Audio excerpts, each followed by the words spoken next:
Hey, and welcome to another quick garden tour. This is a freshly installed bed.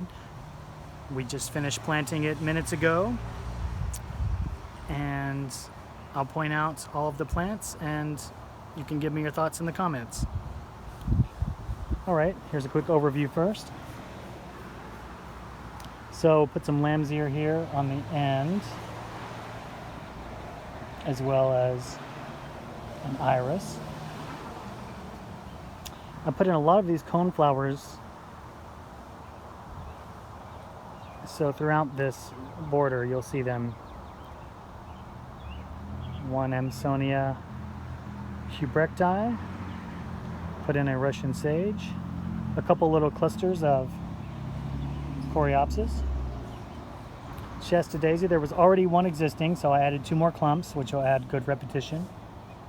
Salvia, trio of those. A trio of them will reveal themselves a bit later as well. This is a tall Coreopsis, which is going to be nice against the wall between two windows.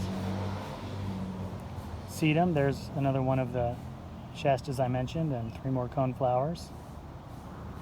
Put in a Jacob's Ladder, more sedum, wild petunia, liriope. Framing both sides are Amsonias, and even more coneflower, and a couple more sedums. There was an existing rose, also an existing inkberry. Looks healthy enough. They will withstand a very hard cut back in the spring, so that's going to be my recommendation. Cutting it back to almost nothing so that it can reemerge as a small shrub. They can get leggy anyway, and this is a particularly bad example of that. And so here's the front, and this is mostly transplants from a family member of the client. So we just scooch some things into position, and it's really just Solomon seal along the back.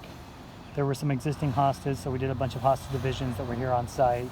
A lot of epimedium in the front, and the standout in the center of the bed is a meadow rue, which I am thrilled about. There was an existing daylily. So this is just a couple of plant varieties and another hydrangea on the end, which was existing. And down the side, all hostas, and these were all divisions that were here on site. So this side of the house, I don't think it's being viewed very much. Maybe just, casting your gaze down the corridor. And so hostas, I think, are completely serviceable in that with that sort of usage, because when they flower it'll be something especially dazzling.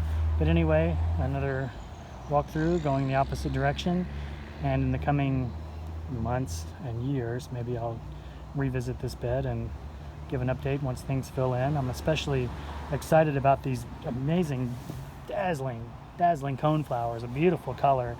And then mingling with, I think in future years they'll bloom alongside the Shasta daisies, and that'll be pretty much the standout period during the bloom cycle of these individual plants.